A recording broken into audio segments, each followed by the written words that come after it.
Anong masasabi mo sa sapatos na Marikenyo? Wala pang masabi. Wala kang masabi.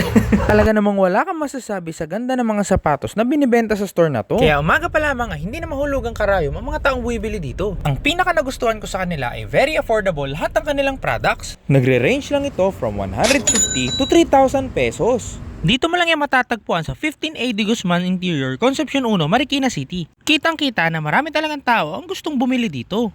Meron din silang ibang mga produkto gaya ng polo shirt na may form-fitting innovation, leather bags para sa'yo at kay misis, affordable na necktie, barong Tagalog na one-of-a-kind design, at leather cream para magmukha laging bago ang sapatos mo. Meron din pala silang in-offer ng car fresheners. Kaya kung naghahanap ka ng one-stop shop na quality at affordable, ay isama mo na ang Marikenyo sa bucket list ng mga dapat mong puntahan. At i-mention mo na rin sa comment section ng mga kaibigan mo na deserve magkaroon ng Marikina made products.